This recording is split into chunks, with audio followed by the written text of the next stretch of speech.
Shalom, selamat berjumpa kembali dalam Breakthrough in God. Dalam tema kali ini kita akan membahas mengenai menjadi orang yang berbeda. Kita akan membaca di dalam Pengkhotbah 9 ayat yang ke-4 sampai dengan yang ke-8. Demikian bunyi firman Tuhan. Tetapi siapa yang termasuk orang hidup mempunyai harapan, karena anjing yang hidup lebih baik daripada singa yang mati. Karena orang-orang yang hidup tahu bahwa mereka akan mati, tetapi orang yang mati tak tahu apa-apa, tak ada upah lagi bagi mereka, bahkan kenangan kepada mereka sudah lenyap. Baik kasih mereka maupun kebencian dan kecemburuan, semuanya sudah lama hilang, dan untuk selama-lamanya tak ada lagi bahagian mereka dalam segala sesuatu yang terjadi di bawah matahari. Mari, makanlah rotimu dengan sukacita, dan minumlah anggurmu dengan hati yang senang. Karena Allah sudah lama berkenan akan perbuatanmu. Biarlah selalu putih pakaianmu, dan jangan tidak ada minyak di atas kepalamu. Teman-teman sekalian, di dalam teks yang kita baca di atas, Lembaga Alkitab Indonesia memberikan judul terhadap perikop ini adalah nasib semua orang sama. Di situ dikatakan bahwa manusia itu pada dasarnya tidak tahu apa yang akan terjadi, baik itu orang benar, orang berhikmat, orang yang melakukan perbuatan kasih ataupun kebencian, orang yang benar maupun yang jahat, yang tahir maupun yang najis. Yang terjadi di bawah matahari adalah nasibnya semua orang sama. Semua manusia akan mati dan hanya Tuhan saja yang tahu. Saya tidak tahu apakah hari-hari ini itu yang melanda kita semua, sehingga kemudian kita berkata nasib semua orang sama. Tetapi sebenarnya kalau kita mau mencermati di dalam ayat ini, Tuhan mau menyatakan sesuatu yang berbeda, yang membuat sebuah pengecualian untuk setiap orang-orang yang takut dan gentar, orang-orang yang intim dengan Tuhan, orang-orang yang melekat dengan Tuhan akan menjadi sesuatu yang berbeda. Coba kita akan melihat ada 3 pesan yang muncul bagi kita yang membuat perkecualian itu. Yang pertama, di dalam ayat 4 dikatakan, orang-orang yang hidup adalah orang-orang yang mempunyai pengharapan. Apakah saat ini kita semua masih mempunyai pengharapan? Ataukah kita ini sekarang menjadi orang yang tidak berpengharapan, putus asa, kemudian kita tidak tahu apa yang harus kita lakukan? Tetapi firman Tuhan berkata di dalam Pengkhotbah, orang yang hidup adalah orang yang mempunyai pengharapan. Oleh karena itu, kalau kita ini masih dikategorikan sebagai orang yang hidup, Pengkhotbah mengatakan kita ini masih mempunyai pengharapan. Pengharapan apa? Pengharapan di dalam Tuhan. Ayat 5 dikatakan orang mati sudah tidak mendapatkan upah. Artinya orang yang hidup berarti masih diberikan upah oleh Tuhan. Kalau kita sekarang mengalami pandemi COVID-19, bahkan mengalami kondisi yang paling buruk sekalipun, tetapi kalau kita ini masih mempunyai pengharapan di dalam Tuhan, berarti kita ini masih orang-orang yang hidup. Atau jangan-jangan kita ini secara fisik sebenarnya hidup, tetapi kita ini sebenarnya mati karena kita tidak mempunyai harapan. Oleh karena itu, poin yang pertama dalam firman ini mengatakan bahwa mari, kalau Tuhan masih mengizinkan kita ini memiliki kehidupan, artinya ada sesuatu yang Tuhan masih berikan sesuatu kepada kita untuk menjadi sebuah pengharapan kita, karena Tuhan masih bersama dengan kita.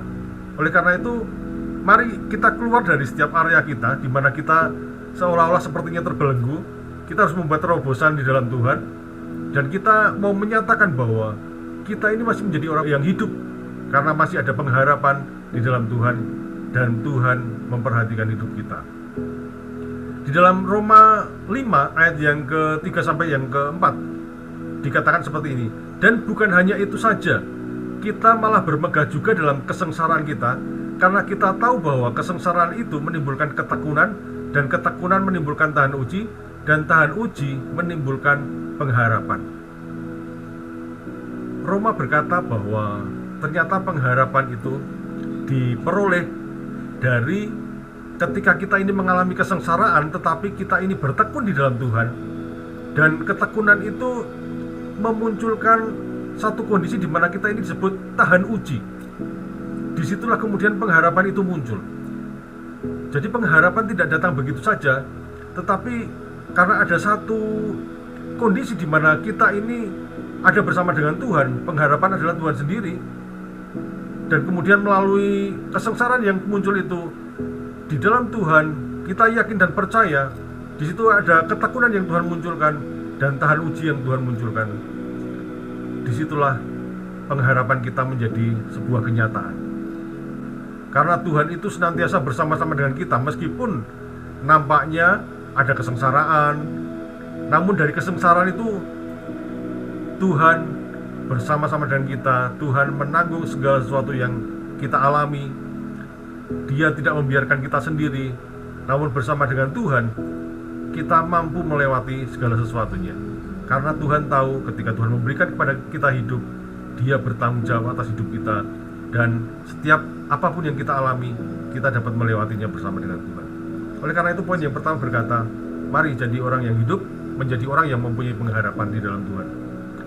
Di dalam Amsal 23 ayat yang ke-18 dikatakan, karena masa depan sungguh ada dan harapanmu tidak akan hilang. Dan dalam Mazmur 146 ayat yang ke-5 dikatakan, berbahagialah orang yang mempunyai Allah Yakub sebagai penolong, yang harapannya pada Tuhan Allahnya. Jadi teman-teman sekalian, pengharapan kita tidak kepada uang kita, pengharapan kita tidak kepada harta benda kita, harapan kita tidak kepada apa yang kita lihat secara real di depan mata kita, tetapi pengharapan kita hanya ada di dalam Tuhan. Karena selama kita masih melekat sama Tuhan, kita dekat sama Tuhan, saya yakin dan percaya harapan itu akan muncul dalam hidup kita, dan iman itu akan timbul dalam hidup kita. Oleh karena itu, apa perbedaan sesuatu itu hidup atau mati? Kalau kita boleh melihat di Israel, ada laut yang dikatakan laut mati. Kenapa dikatakan laut mati? Karena laut itu menampung setiap aliran air yang ada di situ, sehingga kadar garamnya tinggi. Tetapi air itu tidak mempunyai jalur keluar untuk dia menyalurkan airnya ke tempat lain. Makanya dikatakan laut mati dan kadar garamnya tinggi. Kalau kita ingat kita satu kali memasak ikan, ikannya mati, dan kemudian ketika digarami, ikan itu akan menyerap sehingga ikan itu menjadi asin. Tetapi kita coba bayangkan, ikan yang ada di laut, dia tidak menjadi asin karena ada proses sirkulasi keluar dan masuk. Oleh karena itu, mari kita menjadi orang-orang yang hidup, yang tidak hanya menerima berkat mungkin, tapi kita juga harus membagikan berkat itu kepada orang lain juga. Ketika kita menerima berkat rohani, kita juga harus membagikan kepada orang lain juga berkat rohani itu. Ketika kita menerima keselamatan dari Yesus, kita juga harus memberitakan Injil untuk orang lain juga boleh diselamatkan. Artinya Tuhan mau ketika Tuhan menyelamatkan kita, kita ini menjadi orang-orang yang hidup dan bukan orang-orang yang mati. Oleh karena itu kita harus mempunyai pengharapan, karena keselamatan yang kita terima dari Tuhan itu membuat kita mempunyai pengharapan penuh pada Tuhan, dan kita menjadi orang-orang yang hidup untuk membagikan tiap berita keselamatan kepada orang lain juga, supaya mereka juga boleh diselamatkan di dalam Tuhan. Orang hidup mempunyai harapan. Poin yang kedua, orang-orang yang berkenan pada Tuhan akan menikmati sukaria dan hati yang senang. Di dalam ayat yang tadi dikatakan, mari makanlah rotimu dengan sukaria dan minumlah anggurmu dengan hati yang senang, karena Allah sudah lama berkenan akan perbuatanmu. Mendapatkan perkenanan Tuhan itu seperti mendapatkan sesuatu yang tidak ternilai harganya, seperti sebuah keberhasilan mengetuk hati raja di atas segala raja, sehingga dia menyatakan perkenanannya kepada kita. Itu satu anugerah yang luar biasa, di mana kita ini memiliki sesuatu yang luar biasa, hadiah yang terbesar, karena raja di atas raja itu berkenan atas hidup kita. Matius 18 ayat yang ke-19 dan 20 berkata, dan lagi aku berkata kepadamu, jika dua orang daripadamu di dunia ini sepakat meminta apapun juga, permintaan mereka itu akan dikabulkan oleh Bapakku yang di surga. Sebab di mana 2 atau 3 orang berkumpul dalam namaku, di situ aku ada di tengah-tengah mereka. Apa yang mau disampaikan Tuhan melalui ayat itu? Ketika 2 orang itu berkumpul dalam namanya dan terjadi kesepakatan, Tuhan Yesus ada di tengah-tengah mereka. Dan kesepakatan itulah yang membuat hati Allah berkenan, dan di situ terjadi mukjizat. Ada begitu banyak kondisi di dalam masa COVID-19 seperti ini, di mana ketika semua orang kembali ke rumahnya, ada yang mungkin di PHK dan lain sebagainya. Ketika mereka pulang ke rumah, kondisi suami dan istri justru tidak sepakat, sehingga memunculkan banyak permasalahan-permasalahan, justru menimbulkan pertengkaran, justru menimbulkan perselingkuhan. Tetapi Tuhan mau berkata, mari sepakat, karena di dalam kesepakatan itu ada perkenanan Tuhan. Kalau kita melihat kata-kata mengenai berkenan di dalam firman Tuhan, apa sih yang membuat hati Allah kita itu berkenan? Di sana kita akan menemukan pertobatan orang fasik itu membuat hati Allah berkenan. Batu timbangan yang tepat itu membuat hati Allah berkenan. Persembahan sukarela yang berupa puji-pujian itu membuat hati Allah berkenan. Hidup di dalam roh dan bukan di dalam daging itu juga membuat hati Allah berkenan. Ketika kita melakukan kebenaran dan keadilan, hati Allah juga berkenan di situ. Dan orang-orang yang mendapatkan hikmat, orang-orang yang memperoleh hidup, orang-orang yang hidup tidak bercela, itu juga membuat hati Allah berkenan. Ada begitu banyak hal yang membuat hati Allah berkenan yang dicatat oleh Alkitab. Dan kita harus belajar tentang itu. Oleh karena itu, ada terlalu banyak hal yang bisa membuat hati Allah berkenan, dan akibat dari perkenanan Tuhan yang muncul, ada terlalu banyak hal yang dapat kita nikmati, melampaui akal dan pikiran manusia. Hal-hal yang tersembunyi, hal-hal yang kita tidak pernah duga, itu akan Allah munculkan dalam hidup kita. Oleh karena itu, teman-teman, mari selain kita menjadi orang yang hidup, kita ini harus menjadi orang-orang yang diperkenan oleh Tuhan. Karena ketika hati Allah berkenan, Tuhan itu akan memberikan begitu banyak hal dalam hidup kita, dan kita ini akan mampu melewati setiap tantangan, melewati setiap cobaan. Bahkan ketika kita ini mengharapkan adanya sebuah terobosan, Tuhan akan memunculkan terobosan di dalam hidup kita. Poin yang ketiga, orang-orang yang selalu menjaga pakaiannya putih dan selalu ada minyak di atas kepala. Tadi di dalam ayat yang ke-8 dikatakan, biarlah selalu putih pakaianmu dan jangan tidak ada minyak di atas kepalamu. Bapak, Ibu, Saudara, teman-teman sekalian, di dalam perjanjian lama, di kalangan bangsa Israel, perminyakan atau pengurapan adalah penting dalam pengudusan seseorang atau sesuatu untuk dipergunakan oleh Allah. Karena itu dilakukan upacara pengurapan imam agung di dalam kitab Keluaran, kitab Imamat, dan juga minyak dipakai di dalam bejana-bejana suci di dalam Keluaran 30. Oleh karena itu, minyak adalah sesuatu yang sangat penting di dalam tradisi orang Yahudi. Biasanya mereka memakai minyak zaitun karena pohon zaitun sangat melimpah Israel dan sekitarnya.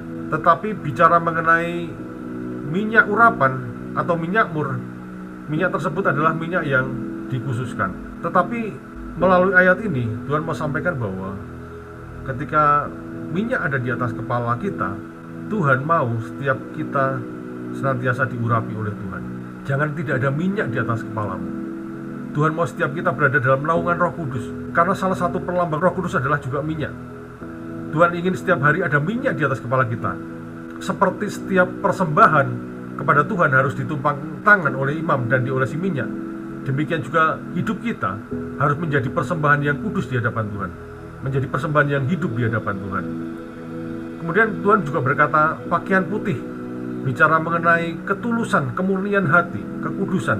Oleh karena itu, Tuhan mau setiap hidup kita menjadi orang-orang yang berbeda, dengan cara hidup kita ini senantiasa diurapi oleh minyak, dan kita ini berada dalam kemurnian hati di dalam Tuhan. Kalau kita juga mempelajari minyak itu di dalam peperangan juga dipakai untuk mengolesi alat-alat perang. Selain untuk pemeliharaan benda-benda logam, minyak juga dipakai supaya ketika besi ketemu dengan besi, akan terjadi sesuatu yang licin sehingga kita bisa mengalahkan musuh. Minyak ini menolong untuk memelihara setiap peralatan-peralatan perang yang ada.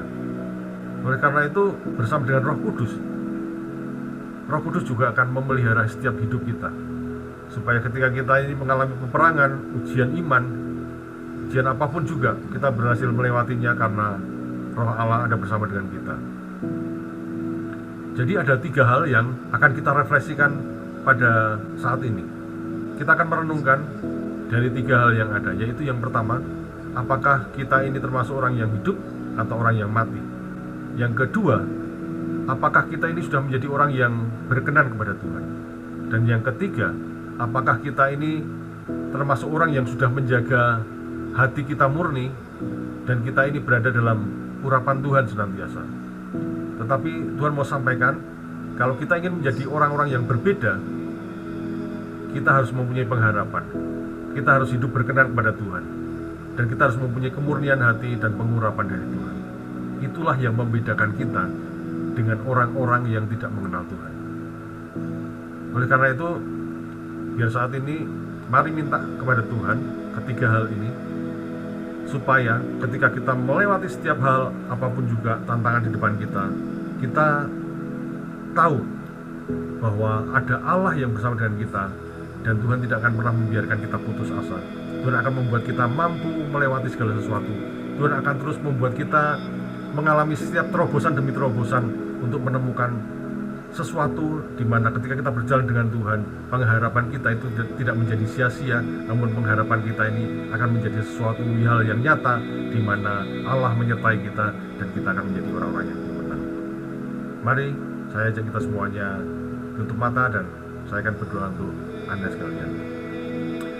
Tuhan Yesus, terima kasih untuk firman-Mu pada saat ini, dan biar perenungan kami saat ini membuat kami boleh menyadari bahwa kami harus menjadi orang-orang yang hidup, kami harus menjadi orang-orang yang berkenan kepada Allah, dan kami harus menjaga setiap sikap hati kami, motivasi kami murni dan tulus di hadapan Tuhan. Dan lebih daripada itu, kami minta Roh Kudus mengurapi kami senantiasa, supaya dalam hidup kami terus terjaga kehidupan kami di hadapan Tuhan. Dan setiap hidup kami, langkah-langkah kami menjadi sesuatu yang menyenangkan hati Tuhan. Ada buah-buah roh dalam hidup kami, dan biar hidup kami ini juga menjadi berkat untuk orang-orang di sekeliling kami. Terima kasih Tuhan Yesus, terima kasih. Dan biarkan kami menjadi orang-orang yang hidup, yang mengenal Engkau lebih lagi, dan kami boleh mempunyai pengharapan yang penuh di dalam Tuhan, dan percaya ada terobosan-terobosan yang akan Tuhan kerjakan. Terima kasih, dalam nama Tuhan Yesus kami sudah berdoa dan bersyukur. Amin. Terima kasih untuk kebersamaan kita dalam Breakthrough in God kali ini, dan kiranya Anda sekalian diberkati. Sampai berjumpa dalam program selanjutnya. God bless you.